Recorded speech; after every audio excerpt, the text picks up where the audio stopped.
Alright, ladies and gentlemen, it is finally time to continue on our grand adventure that is a playthrough of Fire Emblem, but chat creates my units. In case you didn't watch it, I did this with Fire Emblem 6 a little while back. It was basically a playthrough of the game where chat replaced my playable units as I was playing. Kind of like an interactive PME that was done on the fly. It was a lot of fun. This time around, we're going to be doing it with Fire Emblem 7, and it's going to work mostly the same way. I added a few changes, which we will be going through in this video, but in case you don't know what it is, basically I'm going to play through the game, and whenever a new character shows up, I'm going to ask chat to provide new replacement units. I'm going to pick one at random, and whoever I pick is going to be added into the game. I can do it pretty quickly now because I've gotten a lot better at hacking, so it shouldn't be that long to create the characters. But there are going to be rules, of course. Chat can't just create OP characters. They need to conform to certain budget and certain restrictions, and I'm going to go through all of them in this video.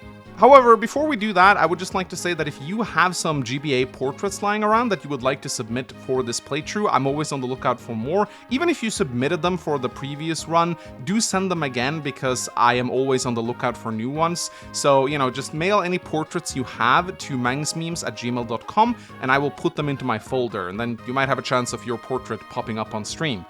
Anyway, in this particular run of Fire Emblem 7, but chat creates my units, we're not only going to be changing every single playable character, but also every single boss, and there are some exciting new additions to the rules that I think will spice things up quite a bit. So let's start by going through the playable character template. You will find this linked in the video description whenever I do my streams, and whenever I ask to submit the characters, that's when you copy-paste the template into chat with your modifications onto it. So the first thing you need to do is put in your name, gender, class, and affinity. Now don't make your name too long or else it won't fit on screen. And as for the class, you will be restricted mostly to Fire Emblem 7's classes. However, I will be importing some extra ones like female fighters, female cavaliers, and I might also look into importing halberdiers because I think a lot of people will want to play as soldiers. However, Fire Emblem 7 has limited class slots and I'm not able to expand the class list without breaking the ROM, so we are limited to just a few extra classes, so just keep that in mind. Then we come to growth rates. It's going to be the same budget as last time. You will get 300 points to allocate between HP, strength or magic, skill, speed, luck, defense, and resistance. The maximum growth rate a character can have is 255%, and the minimum is 0%. You're free to allocate the growth rates however you wish. If you want to create a balanced character, go ahead. If you want to make a crappy meme character, go ahead. That's what's so fun about this run. You never quite know what you're gonna get. Now, if your character happens to replace a pre-promoted character, then you will still get 300 points to allocate growth rates, but all your growth rates will be halved except for your HP, skill, and luck. So if your character replaces Marcus, for example, and you give him these growth rates, this is how his actual growth rates will look like in the game. I'm rounding up the uneven numbers to the nearest 5. Now, as for your inventory and weapon ranks, they will be dependent on the character that you replace. And you will be given weapons suitable for your character, but based on the weapons of the character you are replacing. So, for example, if you're replacing Guy, who comes with a killing edge, but you're an archer, your character will come with a killer bow instead. Then it's time to pick a Boon and a Bane, and this choice will affect your character's starting stats, which are based on the character that they replace. So they'll be a little bit different because you'll most likely be a different class, but you will be as good as the character you're replacing, roughly. Now, your choice of Boon and Bane will impact the stats in this way. So for example, say you pick a skill Boon, you'll get a +5 bonus to your starting skill. But then if you pick a luck Bane, you'll get -7 to your starting luck. Now, you may notice that the stats are a little bit different from FE6. This is just something I've done to incentivize people to pick different Boons and Banes, because pretty much everyone just picked strength and speed. Now, another thing that I've also done is, if you select a Bane in a stat, and that stat goes below 0, the remaining points that you would have lost will be subtracted from your character's total HP. So let's say you pick a character that has like 1 base luck, and then you select a luck Bane, then your luck goes down to 0, and the remaining 6 points will be subtracted from your total HP. This is just something I'm doing to prevent people from constantly picking luck Banes and resistance Banes when their characters are very low on those two stats, to punish people for trying to exploit that, because everyone did that in Fire Emblem 6. Everyone picked a Res Bane because Res is so low across the board in FE6. It's a little bit better in FE7, but it's still a very low stat. So by doing this, I hope I'm going to disincentivize everyone from picking those Banes. So hopefully this should make your choice a little bit harder. I hope not everyone will just pick a Strength Boon and a Luck Bane, but that's probably still what's going to happen. But hey, it's your character, so you do what you want. Then you come to Portrait, and this is a simple yes or no question. Just type in yes if you want chat to vote on a portrait for you, similar to what I did in the previous streams, and no if you want to submit a portrait of your own. If you have a portrait and you want to send it to me, you can send it at mangsmemes@gmail.com, but you have to do it immediately. I'm not going to sit around and wait for you to do it. So again, type in yes if you want chat to vote for a portrait, and no if you want to submit your own portrait. Then lastly, you come to the character's description. This is just flavor, but please don't make it too long. Alright, so that should cover pretty much everything regarding player creation. Now we're moving on to the boss creation. We're going to be changing out every single boss in the game, and there's going to be a lot of fun stuff you can do here.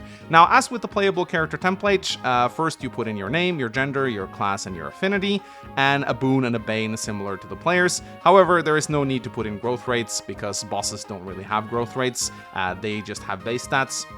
But the Boon and Bane should be able to change that base stat around a little bit. Now, you'll be able to give the boss 4 items, and they can be any items that the boss can use. So, for example, if your boss is a Swordmaster, yeah, you can give him a Rune Blade, a Wu Dao, a Killing Edge, and a Lance Reaver. That's completely fine.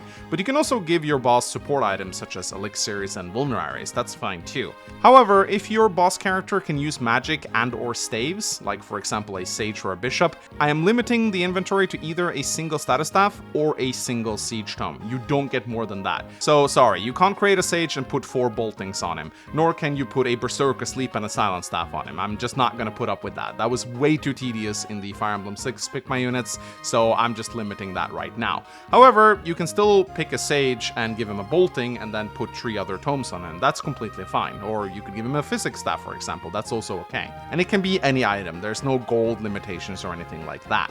However, then we come to AI, and yes, you will actually be able to change how the boss behaves. Now there are 3 AIs you can choose between: Charge, Move, and Stand Still.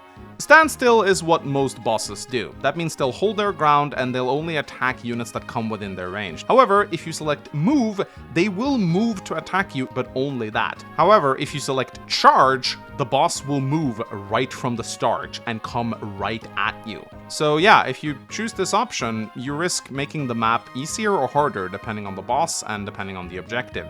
For example, if it's a seize map, then yeah, you'll make the boss move off his throne, which means that someone else can just go and seize it, so you might not have to fight the boss at all. So before you select the AI, just be careful and make sure that you select an appropriate AI for the map. I think a lot of people are going to pick the Charge AI though, just because it's so fun, and that's going to be very interesting, but that's just something that I'm going to have to deal with, and I'm okay with that. However, I might make some slight exceptions to certain bosses, like whoever replaces Ursula, I will not allow them to charge during Battle Before Dawn, because then they can literally softlock me by just going up and killing Sephiel. And whoever replaces Vaida, yeah sure, you can replace Vaida's AI, but I'm not letting you keep the Uber Spear, so no luck on that one either. I might let you replace certain green units though, for example Sephiel. I might let someone actually import a character over him that can fight a little bit better. However, I'm not letting you give him the Charge AI, so that he'll just run off and get himself killed on an enemy. Basically, if something softlocks me, I'm going to put my foot down. Then we come to the portrait section. Just put in yes if you want chat to pick a portrait for you, or no if you want to submit one of your own, and the description pretty much works the same. Now, people really wanted to submit custom battle quotes last time. This takes a little too long for me to do, but if you're very quick with it, I might be able to put it in, but there's already a lot of time that I'm gonna spend creating characters, so I think this will probably have to wait until a later release. Anyway, I think that pretty much covers the playable character creation and the boss creation. The stream will start on Tuesday, and I'll probably be streaming it 2 times a week. I was going to wait until I finish Triangle Strategy, but that seems to be taking a little bit longer than I thought, so I'll continue streaming Triangle Strategy 1 time a week until I beat it, and then I'll be streaming this thing 2 times a week. So yeah, hoping to see a lot of you guys there, looking forward to seeing your characters. It's gonna be a wild playthrough, I think. And as I said, please submit GBA portraits to mangsmemes@gmail.com. The more the merrier, I want a lot of them. Now, one last thing I want to address is whether or not I'll be adding a playable Lyn mode into this hack. I will probably play on Hector mode, but of course, Eliwood mode will also be available. I'll make sure that the ROM has all 3 modes unlockable from the start. Now, I might go back and allow Lyn mode to be playable. If you guys don't know, Lyn mode actually has separate character slots, so I will need to copy-paste every single character that appears in Lyn mode over in Lyn mode. So it's going to be a little bit tedious, but I might do it. It's not that much work, probably just will take me an hour or two, but I might do that if some people really want to play through Lyn mode first. I personally will be starting with Hector hard mode. That's how I like to play FE7 because it is the biggest challenge, so that's what I'll do. But you guys are of course free to play the ROM in any way you want once it is released, and it will be released. Once it's done, it will be posted in the Mangs hacking archive alongside the Fire Emblem 6 Pick My Units. So you guys will all get to play it, and that's going to be a lot of fun, I think. Anyway, I hope you guys enjoyed this video. Give it a like if you enjoyed it, and I hope to see a lot of you guys in Tuesday's stream. My name is Mangs, and I'll see you guys next time.